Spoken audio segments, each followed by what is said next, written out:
kung nakilala ka bilang manyakis ng sambayanan, okay lang yan. Tisihin mo yung tropa mong hilaw kung bakit pinatuloy ka pa, pangalawang beses na pala yan. Okay lang yun!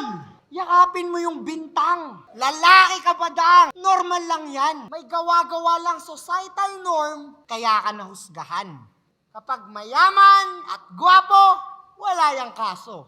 Kaso pag mahirap, kamukha mo, hanap abogado. Yan ba natutunan mo sa Itbulaga? TVJ style ng pangmomolestya. Pagtapos, manggahasa, makakalaya, dadaanin sa komedya. Kaya huwag ka mag-alala, baka bukas makalawa, yung mga pangmomolestya ng bata, panggagahasa, tanggap na rin nila.